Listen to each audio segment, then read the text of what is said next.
Sup, everybody? Sup, everybody? Sup, everybody? All right, that's stupid. And I look like shit. Sorry. Anyways, as you can see in the title, this is going to be a review about the movie Moonlight. And gotta tell you, this movie is fucking awesome. End of review. Have a good one. Just kidding. No, it's not. That's not all of it. I'm not really gonna.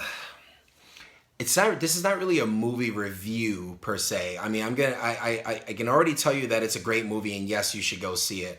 But for me, it was just something had happened that day. You know, that was just kind of a weird theme of the day, and that movie happened to be part of it. How I came across it, I had not heard a thing about it, and I don't know. It seems like it's starting to buzz a little bit more now. But I hadn't heard a thing about this movie, and I was just scrolling through Instagram one day, and one of the sponsored links popped up, and I think they do it by gauging your interests, because it seems like every time one of those fucking things pop up, I click it, and I'm just like, oh shit, yeah, let's check that out. Anyways, so I'm thinking that's what they do. Anyways, so I looked at it, and it looked like the promo, it had a video on it, so I watched it, and, you know, judging by the video, and by the way, what really stuck out to me was the poster that they use of the main character. I think, oh my god, I can't remember his name, but his nickname in the movie is Little. That's what I'm gonna refer to him as. I want to say his real name was Sharon or something like that. I can't remember. Damn. Anyways, okay, so I came across it. It really caught my eye. Like, it was a very, very powerful image. So I clicked on it right away. I watched this quick little trailer that they had on Instagram, and I was like, wow, this movie looks really good. And it had like a shit ton of accolades and awards that they flashed, you know, about it and stuff like that. It's been killing it at like film festivals and things like that. And it's in select theaters right now. So I love indie films. I love dark films. I love gritty films. I love serious films. I love films that are very thought-provoking. And so right away I gravitated toward it, but I also almost wrote it off because I was kind of like, well, this looks like your typical rags to riches story. Like, this person grew up in dire straits, probably has a horrible parent and stuff and all of that stuff and blah, blah, blah. And he finds his way, you know, out of it all because he through hard work and he didn't want to be like anybody else and blah, blah, blah. Or be like the rest of his family. Stuff, you know the typical story.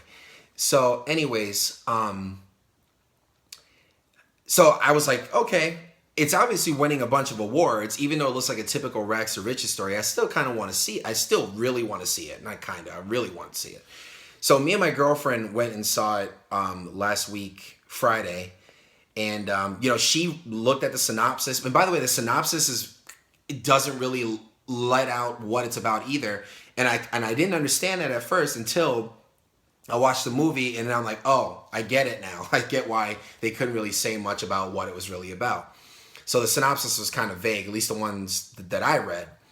And my girlfriend read it, and she saw it, and she's like, oh, she thought the same thing. Typical rags to riches story, you know, rough upbringing, finds his way out, successful, yada, yada, yada.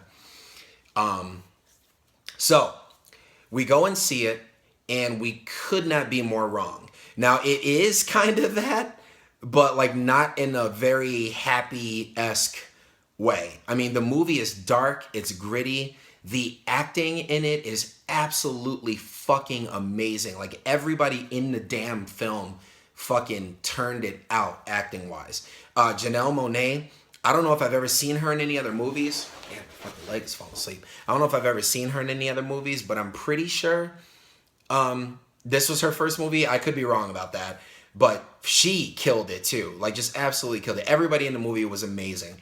Especially the three kids. Okay, the first two kids. Oh, by the way, spoiler alert. Let me say that. There are going to be some huge spoilers there. So if you have not seen this movie, don't watch this. Because honestly, like, the movie is... I can't really not spoil it, basically. So don't watch this. Turn it off now. But there were basically three versions of Little, which is the guy who's the main character. That's his nickname. I can't remember his real name. I know it starts with a C, and it's like Sharon or Chiron or something like that. But anyways, I'm just gonna call him Little because that was what he was pretty much called throughout most of the film. Anyways, the little kid version of Little did an amazing job. The middle, I guess the teenage version of Little, amazing job. And then like the it ends with him being, I think, probably, and I would say his like early to mid 20s. I would say. The woman who played his crackhead mom, amazing fucking actress. I cannot remember her name. Damn, this is like a horrible review video. Anyways, let me just get into a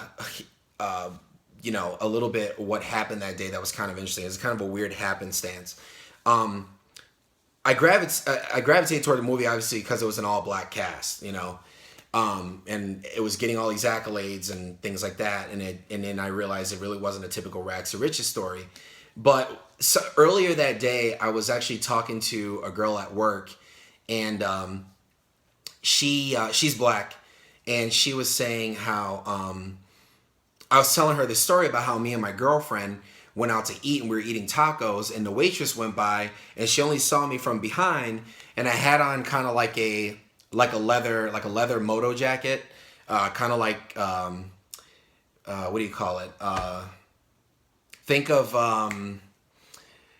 Negan from The Walking Dead, or maybe Marlon Brando from The Wild One, which is the reason why I bought that jacket, because I love that. I love Marlon Brando. I love that movie, The Wild One. It's an amazing old film, but it's so good. Great fashion in it too. And so I was telling her about how this girl that was our waitress, she walked by us and said, "I'll be with you ladies in a moment." And I kind of looked and I was like, okay, she might be talking to someone else, because there were other people at this trendy fusion taco place and there were other girls. So I figured, oh, she must be talking to someone else. So she comes up to our table and she goes, okay, awesome. She goes, okay, what can I get for you ladies? And then she looks at me and I'm looking at her like she has two heads. And then she's like, oh my God, I'm so sorry. I was like, yeah. I said, I thought you said ladies before. I said, but I didn't know if you were talking to us, and now I know you were talking to us. I'm like, so I got to correct you. And here's the thing. I'm a pretty big dude, okay? Like, I have broad shoulders, all that stuff. But, I wear a lot of fashionable clothes, I guess. And she said something about my jacket, and I guess the jacket and my long hair is what kind of threw her off about me possibly being a woman. So now keep in mind, I live in the Midwest, and I live where I live is a predominantly white city in the Midwest, and my girlfriend, who is white, lives in a bigger city in the Midwest, and so we commute to each other, when we want to see each other and stuff like that. Well, here's the thing about living in the Midwest, especially where I live, you're looking at like, blaze orange, camo, hunters, fishermen, big trucks.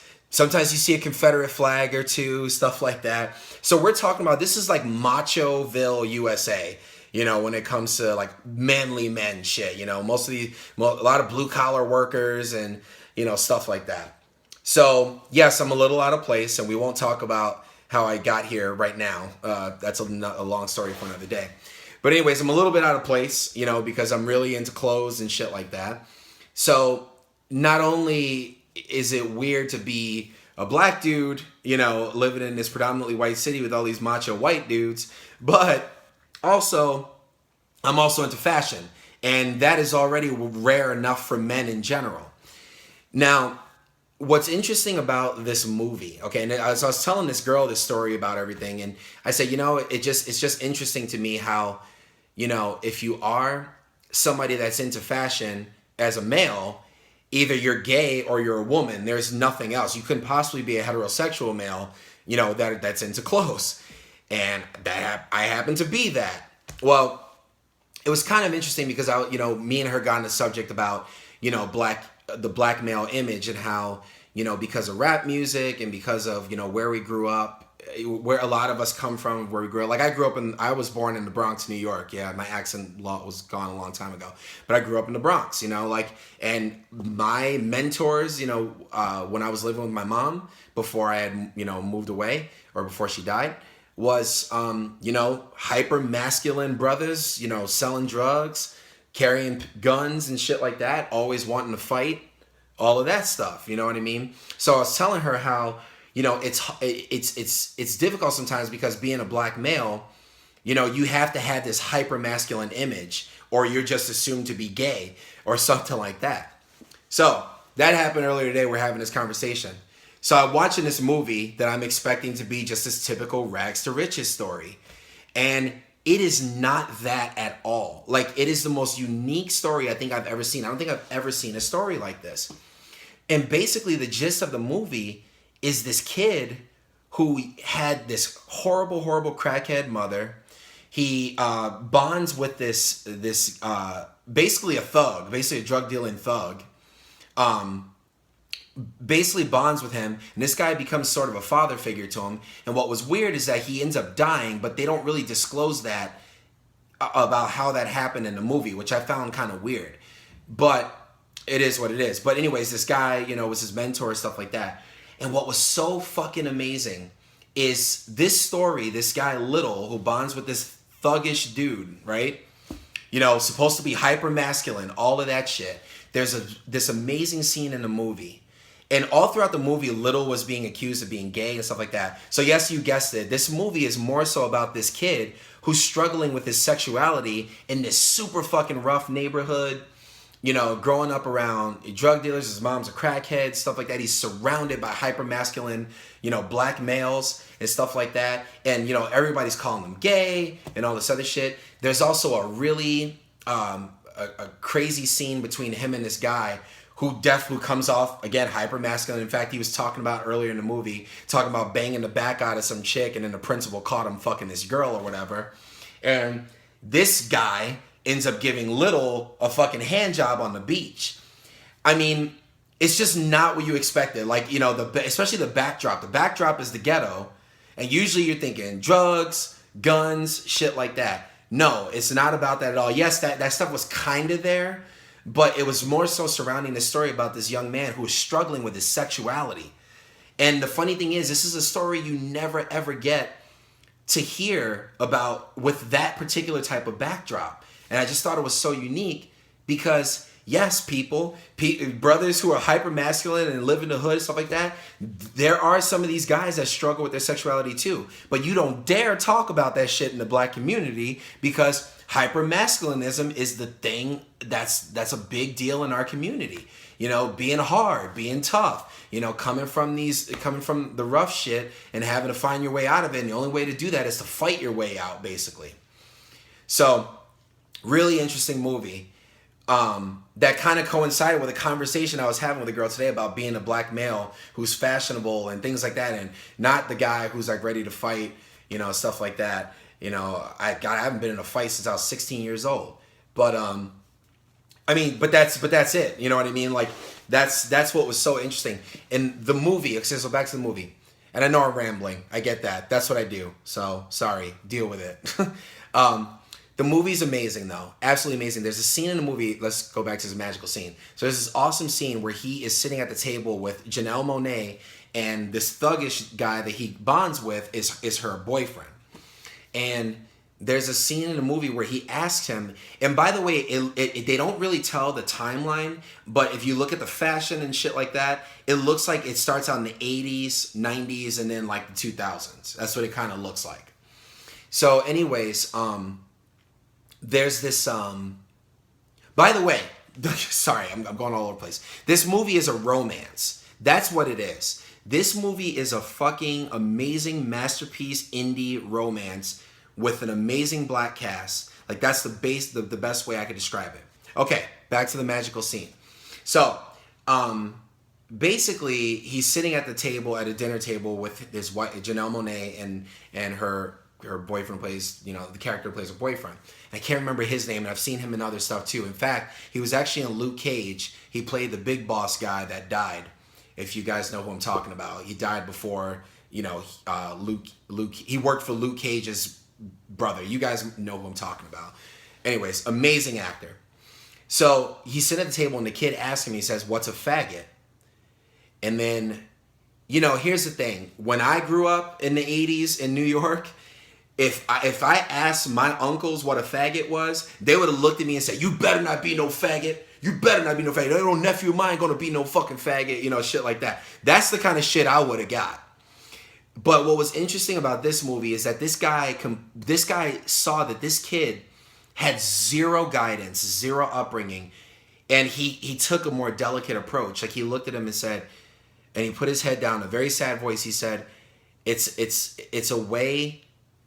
It's a way people, it's a name that people want to call gay people when they want to be mean to gay people. And then the kid looks at him and goes, "Am I a faggot?" And he said, you don't need to know that right now. He's like, "You can figure that out later on." Like, just such a powerful scene. Like, fucking just hit me right in the heart. And, you know, I don't struggle with my sexuality, but like, it was just such, again, the backdrop, you know, being in the ghetto, you know, black hyper-masculine males, drug dealers, shit like that. You did not expect this movie to be about a gay romance. Like, you did not expect it, and they did an amazing job. And I realized, holy shit, this is the reason why this movie is winning a lot of awards, because this is a very creative thing. And in a Hollywood world that are running out of ideas, I mean, let's face it, Hollywood's rehashing fucking everything. Look at Stranger Things. I love Stranger Things. Don't get me wrong. That fucking show is amazing. But it's basically the Goonies. It's basically a more awesomer version of like the Goonies and things like that. You know, all of what I call the adventure kid movies from the 80s. You know, that's really all it is. But Hollywood is rehashing so much. And this movie, in my opinion, is one of the more innovative films I think I've seen in a long time. And I think it's very, very important to the black community, because this is something that black males, I bet, really do struggle with. I don't know of any, because again, you had to hide that shit in that type of, you know, environment. But I'm sure that it happens. And it also breaks all the gay stereotypes about, you know, gay men being like these hyper flamboyant feminine dudes too, because the two guys that are, you know, that have a romance, you know, in it, I mean, they are not flamboyant. They're not, you know, these flamboyant guys. They are masculine, you know, or your stereotypical masculine men, you know. All I gotta say is just go see the damn movie. It's fucking amazing. And I was blown away. I was really blown away, and I was very surprised. And I had no idea what to think. But I took a few days to think about it, and I was like, you know what? This movie is very important to the black community, and it's very important to any man struggling with their sexuality. That's black, white, whatever. Any man struggling with their sexuality, you know, living in a masculine environment. You know, like I was talking about, you know, where I live in the Midwest here, there might be some of these hunter dudes that struggle with their masculinity, but they probably were brought up by super macho masculine dads, things like that, and maybe they don't know how to approach it, you know, and maybe they feel like, oh, there's this way that I have to be if I want to come out as gay, or whatever the case might be. Anyways, go see the damn movie. It is fucking amazing. I'm probably going to do some more movie reviews. There's probably 5 of you that watches my videos anyways. I don't even know why I'm fucking doing this, but thanks for your time anyways. And hit like, subscribe, and share if you like this really horrible review, or really lack thereof. All right.